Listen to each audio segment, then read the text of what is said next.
Mga boss, tindig ng walang kinatakutan kahit pinagtutulungan. Yan si BP, Inday Sara Duterte. Nakakangiti at maganda pa rin mga boss. Grabe na ang kanilang ginawa ngayon kay BP Inday Sara at sa pamilyang Duterte sa Duterte Allies mga boss. Dahil kahit ano na lang ay ginagawa na nila mga boss. Hindi na nila ginagampanan ang kanilang tungkulin sa ating bansang Pilipinas. Ang administrasyon mga boss ngayon ay hindi na tinutukan ang kahirapan ng bansang Pilipinas, ang kawalan ng trabaho ng mga mamayang Pilipino, ang pagtaas ng mga bilihin, ang talamak na korupsyon. Ang tinutukan na lang talaga ng government ngayon mga boss ay tungkol na lang kay BP Inday Sara, mga mambabatas, mga congressman sa Senado.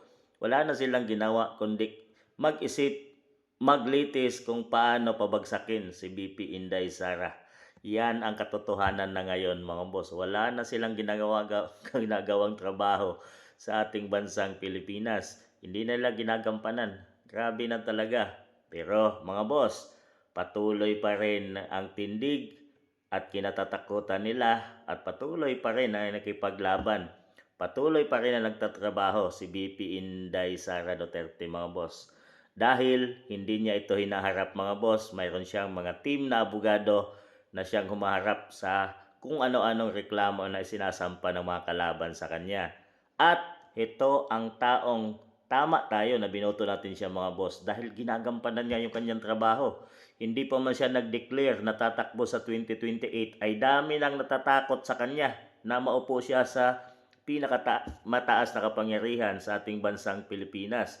Kaya ngayon mga boss, makita mo at wala na ibang pinag-uusapan sa social media ay kung paano matanggal si BP Inday Sara sa pagtakbo sa 2028. Yun na ang iniisip ng mga kalaban sa kanya mga boss.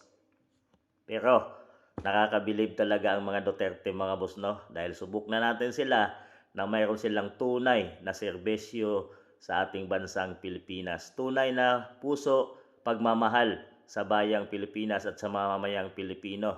Dinadayo ni BP Inday Sara ang mga kababayan nating Pilipinong hindi naabot ng tulong ng gobyerno mga boss sa mga liblib na lugar at mga bulubunduking lugar.